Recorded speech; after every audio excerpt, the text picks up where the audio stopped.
Brodes Media. What the hell happened over the last 48 hours?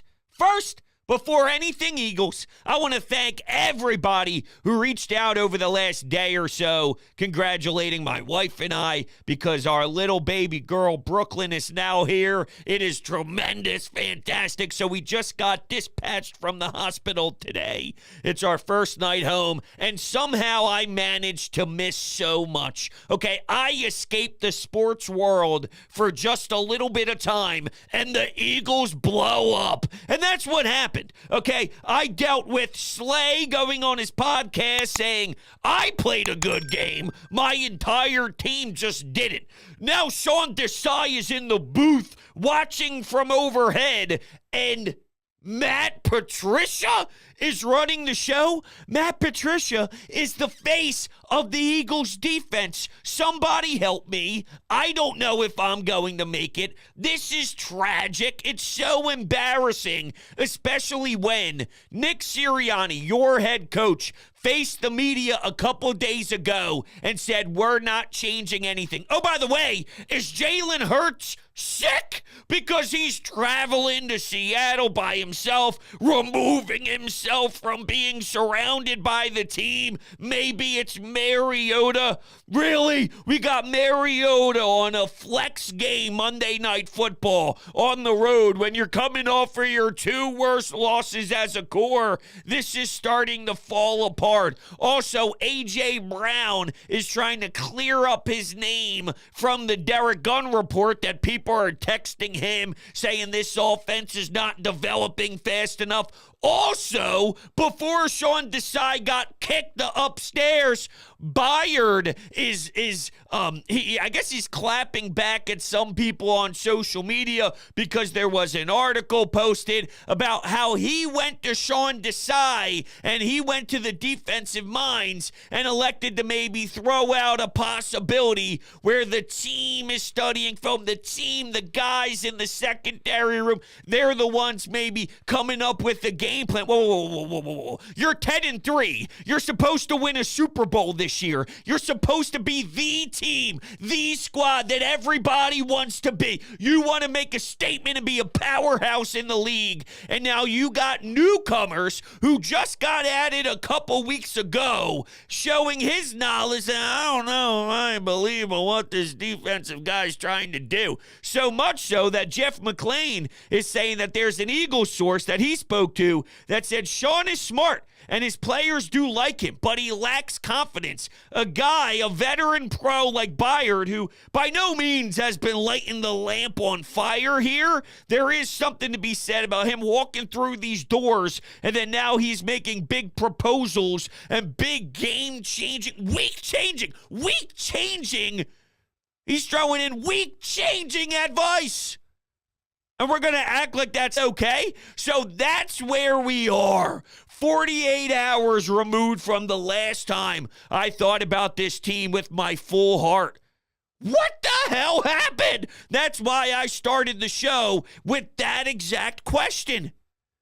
This is horrendous, okay? It's less about Sean Desai no longer being here and calling the shots. He is still here. I guess they're keeping the defensive coordinator tag to his name. That's even more of a slap in the face. Not only was he just standing and having a press conference, all right, Sean Desai, go out there. I don't know if they were trying to save face, but here's reality of the situation, okay? Howie Roseman wanted this leaked, and this was a Howie Roseman move. This was not a Sirianni move. Doug Peterson did the same thing for his guy Mike Groh. He's sticking to his crew, and someone overstepped him and said, we're not going to have this. And here's how I know. Because Adam Schefter is the mouthpiece for Howie Roseman. Whenever he says a damn thing, you know the source is the general manager of the Philadelphia Eagles. Okay? Now, the numbers are the numbers. Jeff Kerr of CBS Sports threw this out there after the game was over.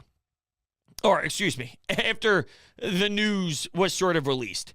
The Eagles' defense under Sean Desai since week 8. In points per game allowed, 30 points per game, which is 31st in the league. Sack rate, 31st in the league. Yards per game allowed, 32nd in the league. Pass yards per game allowed, 32nd in the league. Third down defense, 32nd in the league. Red zone defense, 32nd in the league. It speaks for itself, but it's more just about the turmoil. Things are starting to unravel quickly, and for all the great things that Nick Sirianni does well, and I want to make sure you heard that correctly, for all the things that he does well, and there are a lot of them. One of the deficiencies is, and it's fair, I'm not taking shots at him. I'll be honest, his first press conference, I didn't get it. I was on the side of, does that sound like an NFL head football coach? And he has proved me wrong to that point. But there is truth, just to play the other side, of Mr. High School Harry, all right? The rah-rah, everything when going well is easy to kind of appreciate and love and all of that. But the moment it unspirals in a professional NFL room, when guys are making millions of dollars and you're not Mr. Cheerleader, what happens? So far, I'm seeing from a distance less about Mr. Matt Patricia stepping in because he'll be better than those numbers. I bet you I could be better than Sean Desai's numbers. It's impossible to get worse. It's not even a thing. It's impossible. So, of course, against the team that's running their backup quarterback out there in Seattle, yeah, it'll probably look more efficient, even without Slay. By the way, over the last 48 hours, Darius Slay needs surgery. Oh, he's going to be missing time. By the way, no Zach Cunningham, and Cam Jurgens won't be out there either. What the hell just happened to this team? It's killing me inside. It's so painful. And from a distance, regardless on if it's an upgrade or not, and by the way, your best quarterback hates this guy. He despises Matt Patricia because of what happened with the Detroit Lions and how he walked into that locker room and thought his shit didn't stink. Well, guess what? It stinks. And now that guy is the guy who's going to have the headset on calling the game. And I'm nervous about them because these are signs of failure. That's what these are, signs of needing change, of not being on the same page. Clearly, there's people at the top that feel one way. Sirianni feels another way. I don't know how Brian Johnson feels. The locker room likes Desai as a guy, but if you don't walk around like your shit doesn't stink, you got to have some variation of it. I don't want it so cocky and so arrogant that you're a douchebag, because those guys don't have any sort of relationship with their players, and then they automatically fall apart within, I don't know, maybe 6 or 7 weeks. So you have to find that middle. But Nick Sirianni, I think the team does look at the way he carries himself, which is different than others, but you could tell that what he preaches, he takes it to his core. Whether it works or not, it's different, but it's a true, like, hey, this is him, and he does have a cockiness about him. You might not like it, and I know a lot of the league doesn't like it.